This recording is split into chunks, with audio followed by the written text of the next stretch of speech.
Greetings, everyone. We're going to go ahead and launch into the Protestant Reformation, which happens at the same time as the later part of the Renaissance. If we look at the Renaissance going from, say, the 1350s, starting in the Italian city-states that we've mentioned before, and then expanding across much of the rest of Europe, at least in the big cities and metropolitan zones, all the way up into maybe around 1600, 1650. So we're looking at 300 years of trade and market increase and intellectual growth.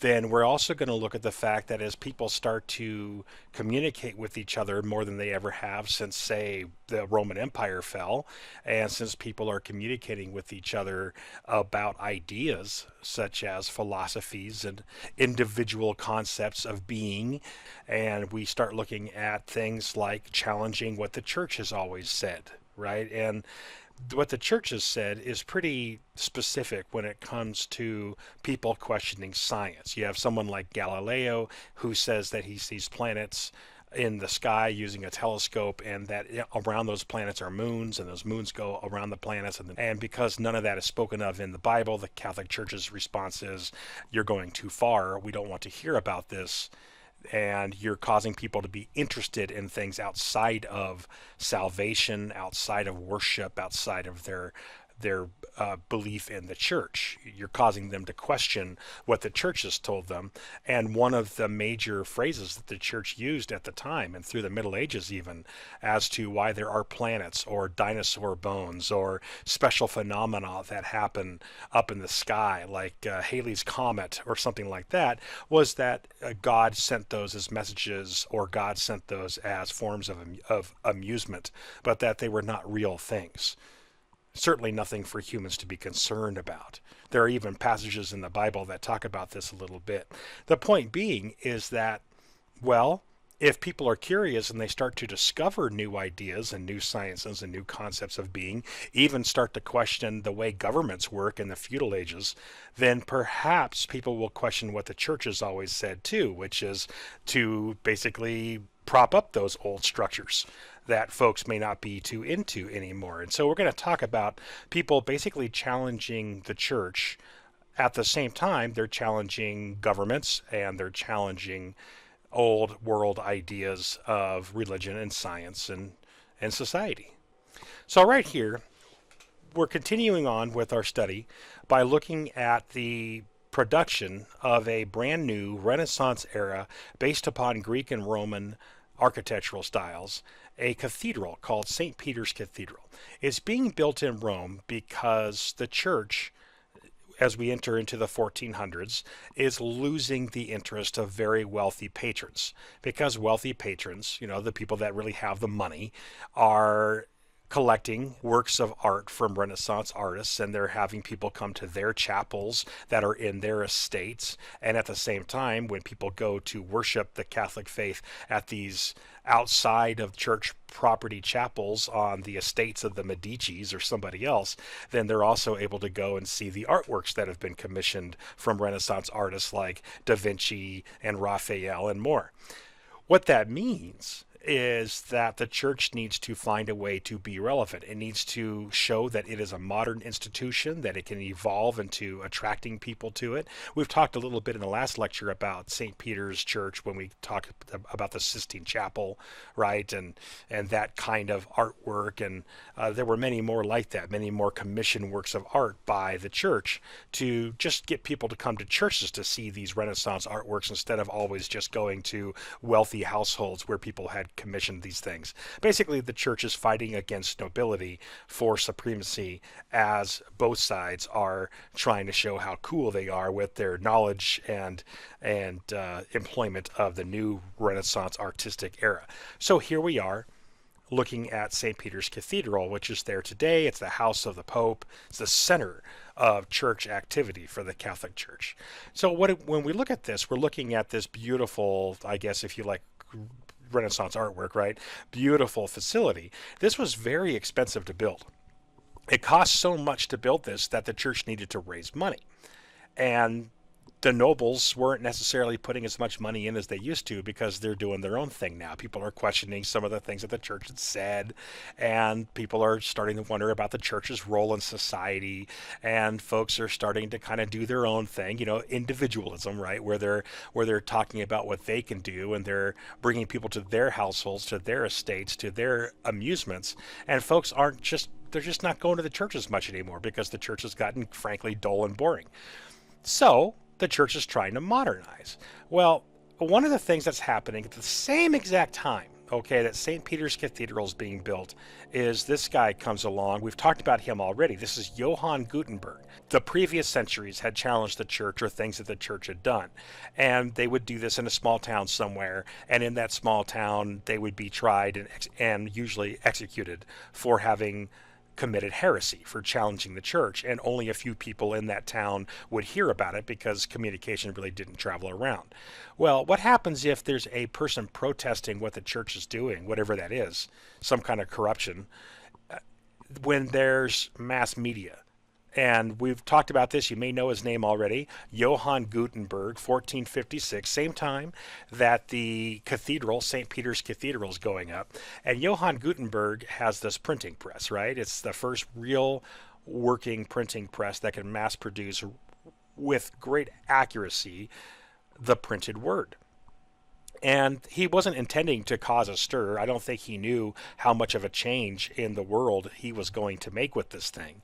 But Johann Gutenberg invents the printing press, and various people, especially in the German region, which again, there's no country called Germany, but there's lots of little states there, little states run by small princes, and there are a number of people who are kind of excited about this because I may have mentioned before, purchasing a book cost a fortune because the books were all handmade and handwritten, and it took many years, sometimes a lifetime, to copy a full book.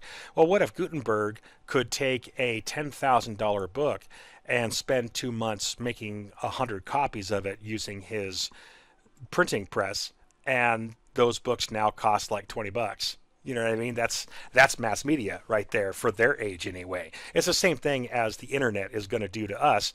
Gutenberg is going to do for Renaissance / medieval era Europe. He's going to allow mass communication of a type that had never existed in world history. Let me make that real clear. World history. This is a huge change in historical communication. And what that means is that you're going to have people that are going to not only publish works of art like, say, Shakespeare, and those things will get printed, and therefore we remember Shakespeare more than we might have. But you've got guys like this, Erasmus. Here's his name right there in case you missed it, Erasmus. And Erasmus is an interesting character. He looks like somebody you do not want to get into an argument with. He's got that cynical face, right?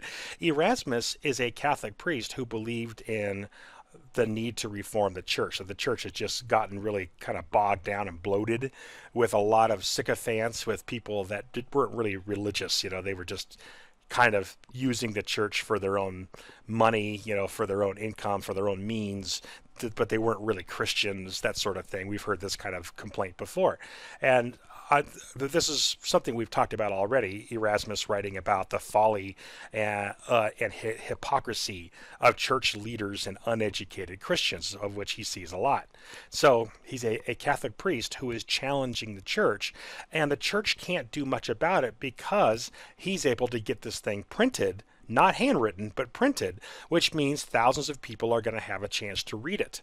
Thousands of wealthy nobles, of bourgeoisie, people who have always kind of went, the church seems a little corrupt, but I don't really have the evidence. And then a priest says, look, the church is corrupt. Here's how, and here's what we can do to fix it. By actually doing this, Erasmus is trying to do what he thinks is right, which is to use mass media where the church can't just kill the guy off and say, well, only 5 people ever heard about his beliefs. Now we have thousands of people that have heard about his beliefs, and use mass media to try to reform the church. And again, if the church kills him at this point, then all of Europe is going to know about it, right? So they can't. They have to work with him a bit, and that's important. Again, this is all happening at the same time that the church is trying to find a way to get people to go back to church, all right, by building new Renaissance era artworks and buildings. I'm going to repeat this because this is just such a great phrase. I think I had it in the last lecture. All Christian religion seems to have had a kind of alliance with folly. If you expect proof, consider that first that boys, old men, women, and fools are more delighted with religious things than others. In the next place, you see that the founders of religion were plain, simple persons and bitter enemies of learning. And lastly, there are no sort of fools for whom the zeal of Christian religion has once swallowed up, so that they waste their estates, neglect injuries, suffer themselves to be cheated, put no difference between friends and enemies, abhor pleasure, are crammed with poverty, loathe life, and wish death above all things. You know, the chance to go to heaven at the risk of life in general. In short, they seem senseless to common understanding, as if their minds lived elsewhere, not in their own bodies. He's basically talking about people that have gone into the church and have become cultists within it. You know, they've created like a new kind of doctrine that says that you have to basically get rid of all things that make you happy in life and actually not even be a good person. You just need to find a way to get to heaven, and that's it, no matter what you do. And he just says this is just dumb. You know, this is not the faith at all. And this might be, he goes on to say in his book, this sort of thing might be why intelligent people are leaving the church, because there's a lot of people that are in the church who are just there following whatever kind of crazy people are saying. And therefore, the people that really want to use the faith or believe in religion in a positive way just don't have any reason to go to the church to hang out with these kinds of people, these kinds of strange people. And so he's saying maybe we need to kind of not allow this. We need to basically move ourselves beyond this kind of old world superstition and start modernizing the church and modernizing our expectations of our priests and our services and everything else, right? So we have people that are openly. Now, again, this has happened before. It's just that the people who did this would disappear in a violent fashion very quickly. Some question the behavior of clergy. This is a line that is put out in a book by Abbot Johann Trithimus. The whole day is spent in filthy talk. He's talking about priests. Their whole time is given to play and gluttony. They neither fear nor love God. They have no thought of life to come, preferring their fleshly lusts to the needs of the soul. They scorn the vow of poverty, know not that of chastity, revile that of obedience. The smoke of their vents differs little from public brothels. And that's what this guy's talking about. And this is an abbot. This is a religious guy. He's in the church. So the first people to really criticize the church are people who are members of the church. Just keep that in mind. Okay. Here's another statement by an archbishop in England. The country's monks lead a life of lasciviousness, nay, of defiling the holy places, even the very churches of God, by infamous intercourse with nuns. All right. Here's another one from the Bishop of Torcello in Italy. The morals of the clergy are corrupt. They have become an offense to the laity. These are all things that they could say and get in trouble with, but now they're saying things and they're getting published in books and papers. So I'm going to mention three people that you should look up in the textbook. There's Wycliffe, there's Erasmus, and there's Huss. These are all people who challenge the church. Some of them are going to make it through without being burned at the stake, and some of them will not. Okay? But Wycliffe, Erasmus, and Huss, and all three of them are going to challenge church authority. And they're going to challenge through that the corruption that the church seems to have, according to them. Why are they doing this? Again, it's because it's the Renaissance. And if you're in a major city in the Renaissance period, you are, by nature, questioning things. And one of those things that you question is what the church has been telling you and your society for hundreds of years. Okay, so skepticism. Something that Erasmus says as well, the monarchy of Rome, as it is now, is a pestilence to Christendom. He's talking about the absolute corruption of it. And that brings us finally to this guy, one of my favorite stories of the period. If you have never seen this before, his name is Martin Luther. He is a German monk. Remember, there is no Germany yet, so he's just a monk who lives in one of the German-speaking little countries that's in the Holy Roman Empire, where Germany is now. And he's going to start the Protestant Reformation. Now, guys, these guys were already arguing about the need for the church to reform. It's just that what happens is Martin Luther is going to make it happen. He's going to start the process of reform by being the first guy ever to, admittedly accidentally, cause a break in the church. Right now, there is only two real Catholic churches, right? There is the Western Catholic Church, and then there's the one over in the Byzantine Empire, over in the East, called the Eastern Orthodox Church. They're both the Catholic Church with two different leaders, right? Those are the only churches that are Christian. And then Martin Luther comes along, and he's going to start, on accident, the Lutheran Church. And then, once that happens, a whole bunch of other people start their own churches, and that decentralizes the power that the Catholic Church has had for nearly 1,000 years at this point. So we have a situation happening in the town of which Luther lives and works as a monk. Very pious man, believed in the church, believed in the Bible, believed in the teachings of Christ. He's not a corrupt dude, really. And Martin Luther is a professor that teaches at this campus in town. So it's a college town. And as Luther is walking by, he sees Johann Tetzel.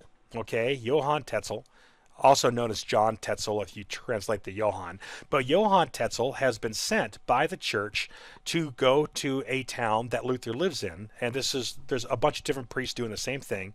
And they've been sent by the Vatican, who is building that new building, right? The St. Peter's Cathedral that the Pope wants to live in, that new palace that's so expensive. And so Johann Tetzel is in Lutheran's little town, and he's selling tickets to heaven. Yes, ladies and gentlemen, right here, what you see pictured is John Tetzel selling certificates to people who want to buy their way into heaven. What does the Pope authorize Tetzel to say? For $100, basically, you can buy a ticket so that if you do anything wrong in your life from this point on, or have done anything wrong in the past, you will be allowed into heaven. The Pope will send a message to God and allow you to go to heaven no matter what. You just have to pay for this ticket that costs $100. If you spend $1,000, then not only will you go to heaven, but if your dear old grandma died and she might have committed a sin and you're not sure if she's in hell or not, why, we'll talk to God for you if you spend $1,000, and we'll make sure that your dear old grandma or whoever goes to heaven too. God will reach down his hand into hell and gently envelope your grandmother, who's probably in horrible torture right now, and pull her out of hell and bring her into heaven. It'll just cost you $1,000, right?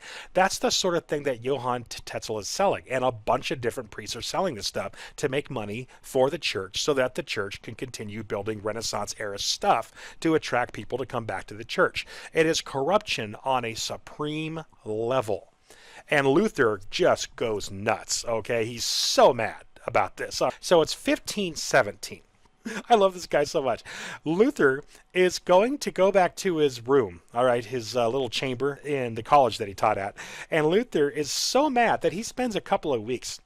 He has to go this is how mad he is, all right? Today we would just I'm going to shoot out an angry tweet and forget about it, right? Go have some beer. Luther is going to go back home.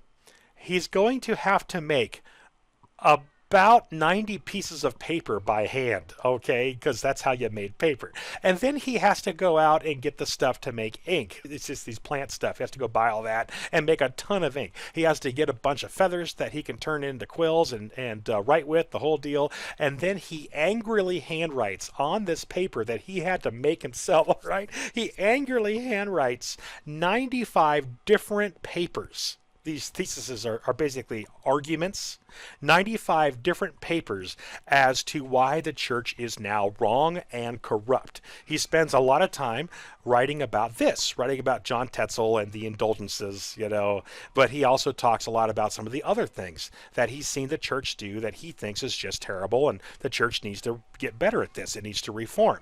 He goes to this church door, this big wooden door that now is covered in the theses because this is a real famous church that once was Catholic and now is Lutheran. Well, anyway, Luther goes to this door and he hand nails in front of everybody all 95 papers that he was so mad about, and then walks away in a huff. Well, people got a hold of these things, right? He wrote these in Latin.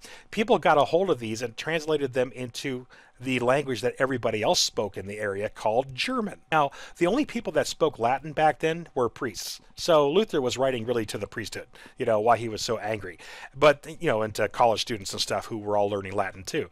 But what ends up happening is that somebody translates this stuff into German, and then Germans start reading it, and then somebody else brings all this stuff over to, you guessed it, the Gutenberg Press.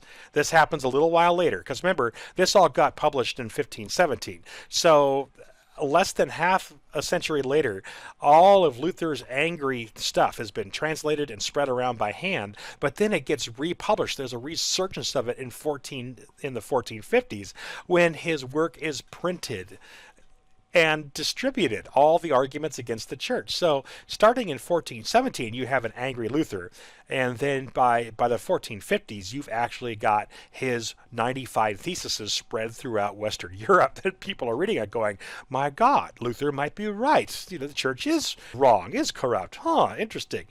Great statement. Why does not the Pope empty purgatory for the sake of holy love and the dire need of the souls that are there, if he redeems a number of souls for the sake of miserable money with which to build a church? Luther, of course, here is saying, if I were to translate, if the Pope has the ability to talk to God and bring people out of hell, then, and bring them to heaven, why doesn't the Pope just do that out of his love for Christ and for the religion? Why does he have to get paid money for this? Is that not obvious corruption? He's not actually doing it. He's not saving people. He's just taking money, right? This is the kind of stuff that Luther talks about. Now, Luther is put on trial, and it was positive that Luther was probably going to be executed for this, because remember, the printing press was about to come out. It just hadn't been launched yet, and so only so many people had really read, maybe a couple hundred people knew what Luther had to say. Well, there happened to be a number of German princes who were angry at the church as well and felt that it was corrupt, and they are going to come together and they're going to kidnap Luther where he was being hauled off to prison, and they're going to bring him to a castle way up in the mountains where the church could not reach him. And Luther is going to be protected there while he continues to write. One of the biggest accomplishments that he's going to write is he's going to translate the Bible, which was only in Latin, and therefore no one could read unless they had learned Latin, and very few people did relative to the population that could read and write. Luther is going to translate the Bible into the common tongue of German.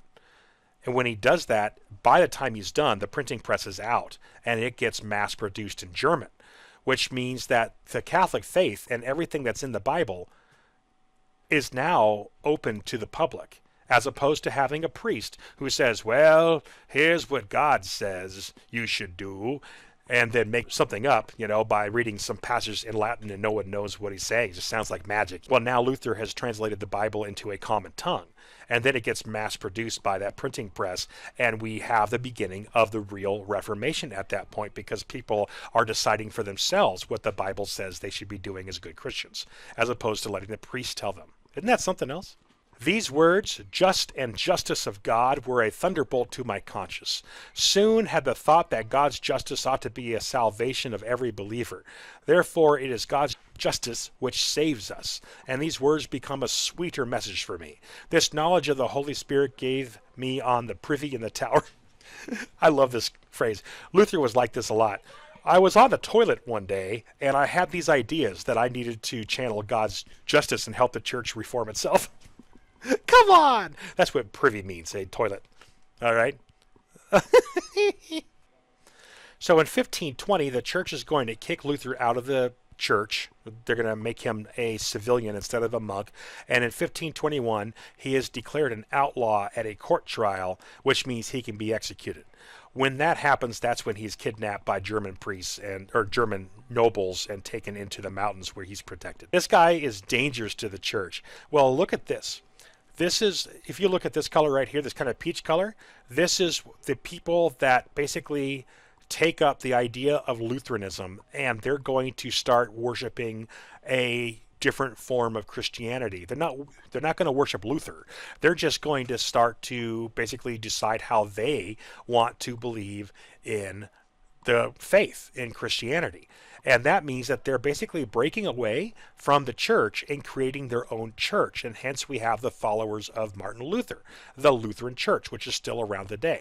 The Lutheran Church is the first Protestant church. And to my knowledge, Catholics today, whenever they drive by down in Costa Mesa or Irvine or something, they're driving by a Lutheran church, they suddenly get really angry and see spots, and they start to look at that as the first heresy of all time that broke the Catholic Church apart, and then they start to think of doing terrible things. No, I'm just kidding. That's not true. But that's the Lutheran Church. If you ever see the Lutheran Church, it is the first Christian church to break away out of protest, the protest of Luther. And a lot of people agreed with Luther, which is why the Lutheran Church spread to all these areas here. Okay, the Catholic Church had always put down reformations like this violently. They would send in whoever the Holy Roman Emperor was to go and put down people that were trying to break away, and the Catholic Church had always won. It's just that now we're in the 1400s, and there's so many people that believe that the Catholic Church is corrupt that they adopt the teachings of Luther, and they break away from the Catholic Church, and it's just too many. The Catholic Church cannot, set fire to all these cities, in 1 year and try to reform. It's just not going to happen. There will be wars, but that's the deal. There's Calvinists. Calvinists are these guys in the purple. The Calvinists are basically people who take Luther's ideas and then they take it a little bit further. It's a little bit more severe. The Calvinists, under a guy named John Calvin, will also start to break away. So the third Christian church in history is the Calvinist church, which is also known as the Puritan church today. Sorry, the Presbyterian church today. The Calvinists will become Puritans. We're purifying, and then they will evolve eventually into Presbyterians.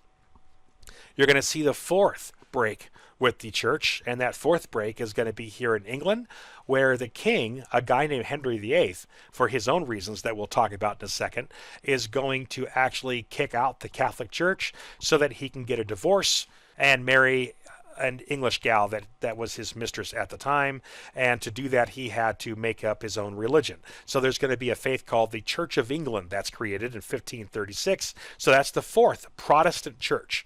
So a church that is Protestant is one that breaks away from the Catholic Church for any reason of protest, any reason.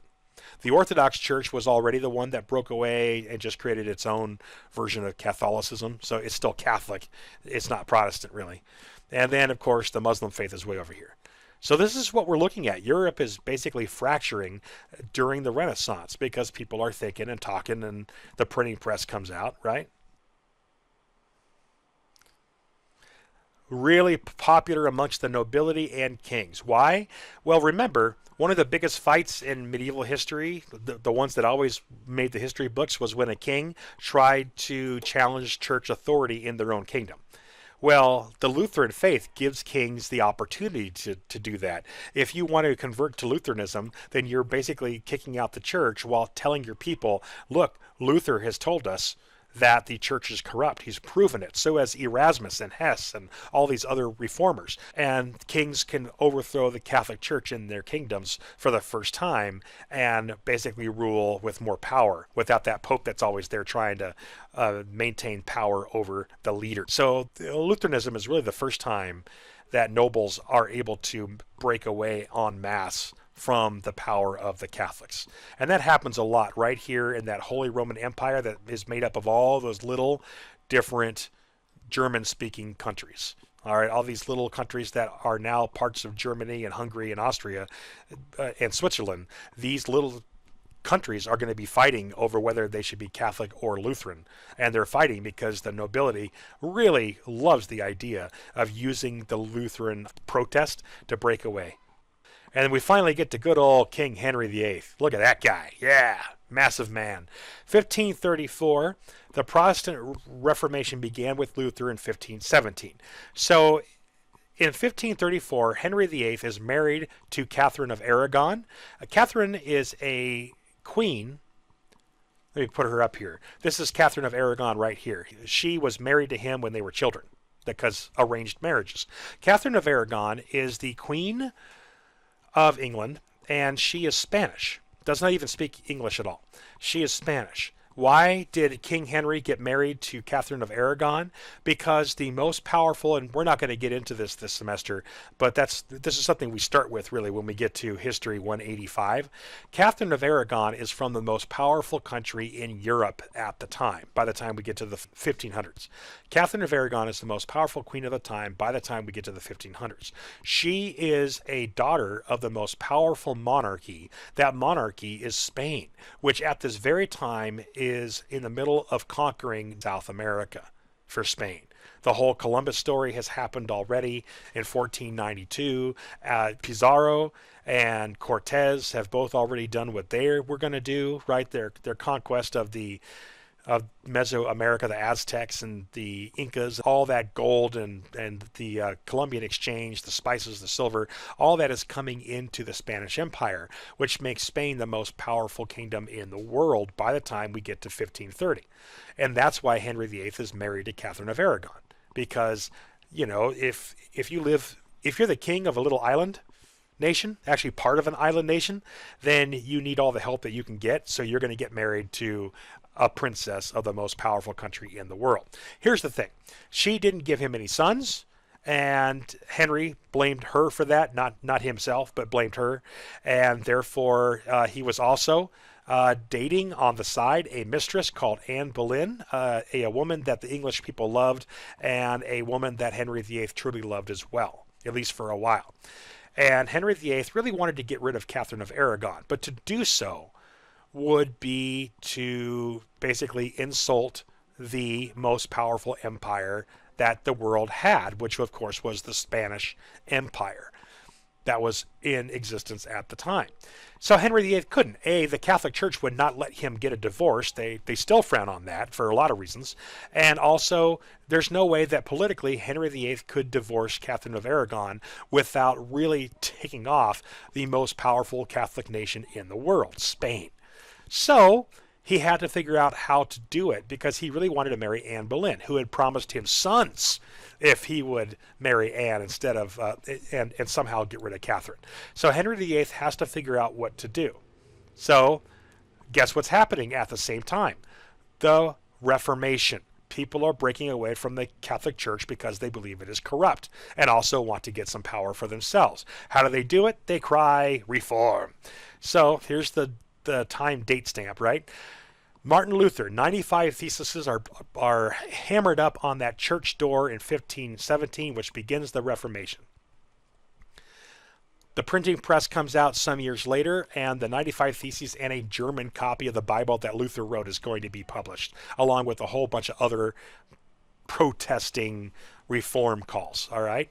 1530 to 35, Henry VIII is trying to figure out how to divorce his wife, but can't do it because he's Catholic and married to the most powerful nation in the world. Henry VIII's wife is a princess of Spain. Divorce is not allowed in the Catholic faith. The church, of course, says, no, you can't divorce Catherine of Aragon, so suck it up, right? Henry VIII will then throw a tantrum. He's the first king to ever do this. Throws a tantrum, invents a new church called the Church of England. We call it today the Anglican Church. And in that church, there's two things that Henry VIII does. One, the Pope of the Church of England is going to be Henry VIII. Think about all those times that we've talked about where kings have fought against the church for power. Well, Henry VIII just solved it, all right? He made himself the Pope of his own church. That's how you solve the problem of power between the church and the state. And so Henry VIII is the king and he's the Pope. Yay, Henry. Well done, my friend. And so in defiance, he can now divorce because that is going to be written into the Church of England as well. So Spain is going to be insulted because, of course, Henry VIII has kicked out, the princess from Spain, Catherine of Aragon.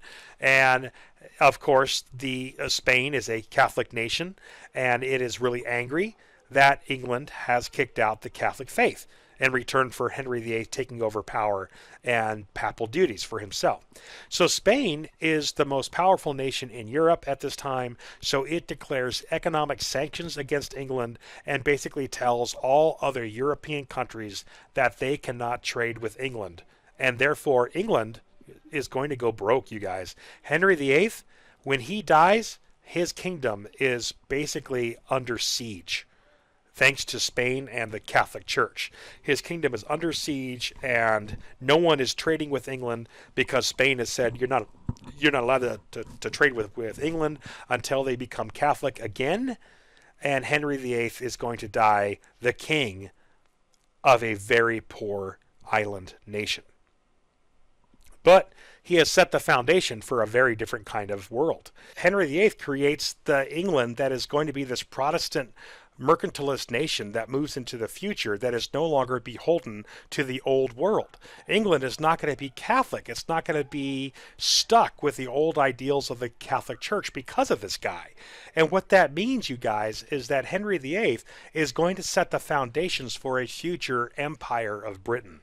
And it's because of the lack of Catholic oversight of the time that the Enlightenment can happen in England, that the companies, the joint stock companies that start to trade and set up colonies, and people like John Locke come up with ideas that will be part of the American experiment of democracy and so much more. All that stuff happens because the Catholic Church isn't there to say you can't do this, you can't talk about this. It's because England becomes a much freer nation under the Anglican Church.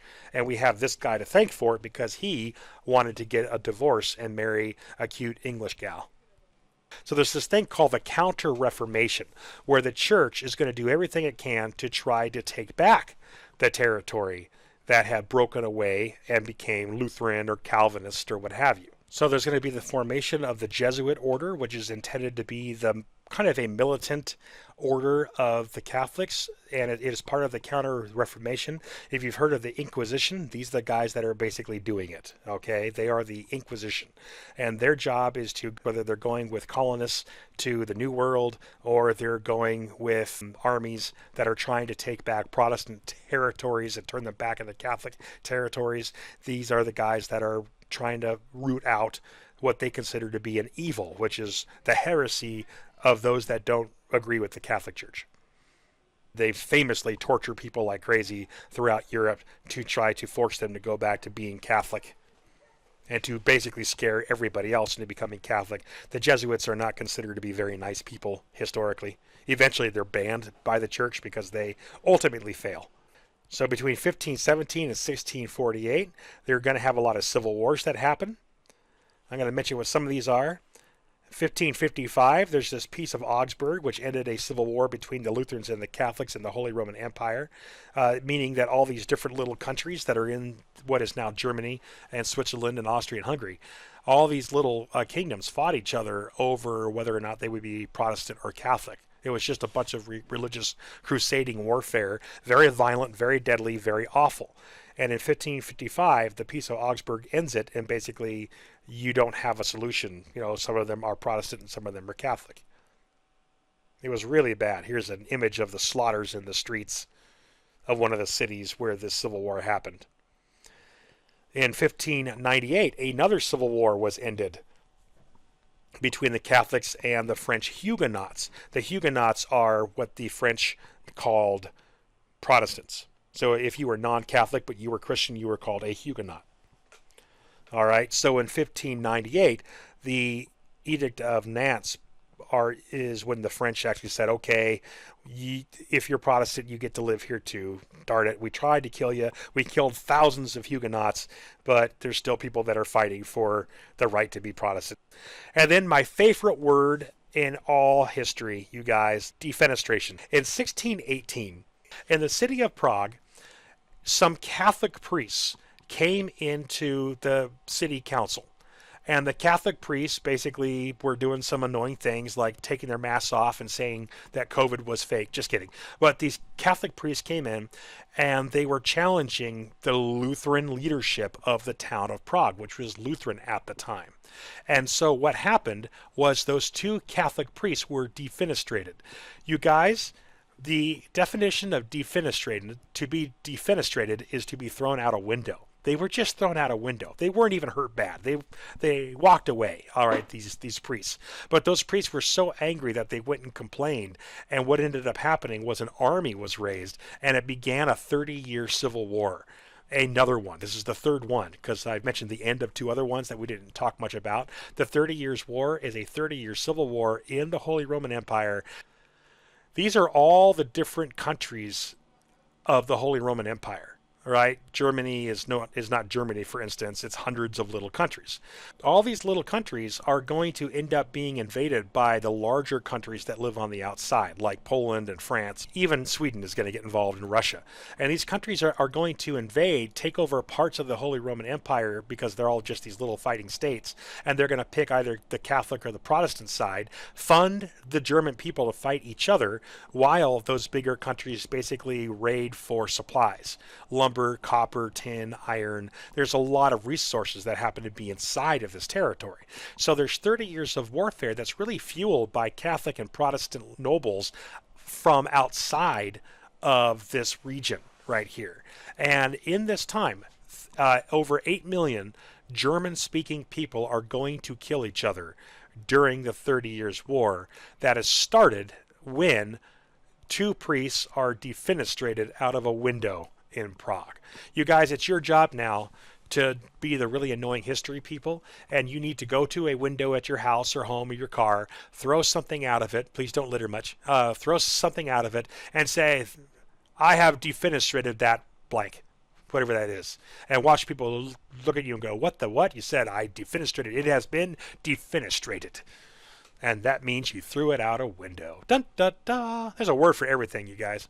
So the 30 Years' War, really bloody, really terrible. Okay, 1648 is when that one finally ends. Guess what? The Catholics and the Protestants still exist. One did not win. No matter how much you fight, no matter how many millions of people are going to die in the whether we should be Protestant or Catholic, there's still going to be Protestants and there's still going to be Catholics. So the Reformation is not all peaceful. Okay, the Reformation started by Luther is not just, the printing press came out and we printed some stuff and look at us, learning new things and challenging old ideas. It's also people fighting over whether or not the world should be Catholic or the world should be Protestant. And in the end, it was decided by fatigue that the world would be both. Religious tensions eventually eased when pluralism was accepted, the idea that there could be more than one Christian faith, and the tensions caused many who were just angry from all the fighting to just leave. The Puritans are going to be part of a large group of English reformists who leave England and go to the New World to form a colony, and we call that the colonies of New England. These guys were religious kind of radicals. They were Calvinists, basically, which is one step more harsh than Lutheran. And these guys came to North America, and a lot of Americans are descended from these dudes. A lot of our traditions are. The first Thanksgiving, of course, comes into play with the first Puritans that landed in New England, and they can't feed themselves, and the natives came and helped out, and that's it. The deal is, guys, we just finished. We are done. I should say happy holidays because I think by the time you see this, Thanksgiving will be done with. But happy holidays. And if you decide to take 185 for some reason of self-destruction, you can learn more about what happens during this very exciting period. We can do an entire semester, I kid you not, on just what happens between 1517 with Luther and, say, 1800. There's so much we could talk about in there. But History 185 starts with this 1517 era and gets into all the juicy details. And that's a lot of fun. So anyway, I will talk to you guys later. Thanks a lot. Have a great break.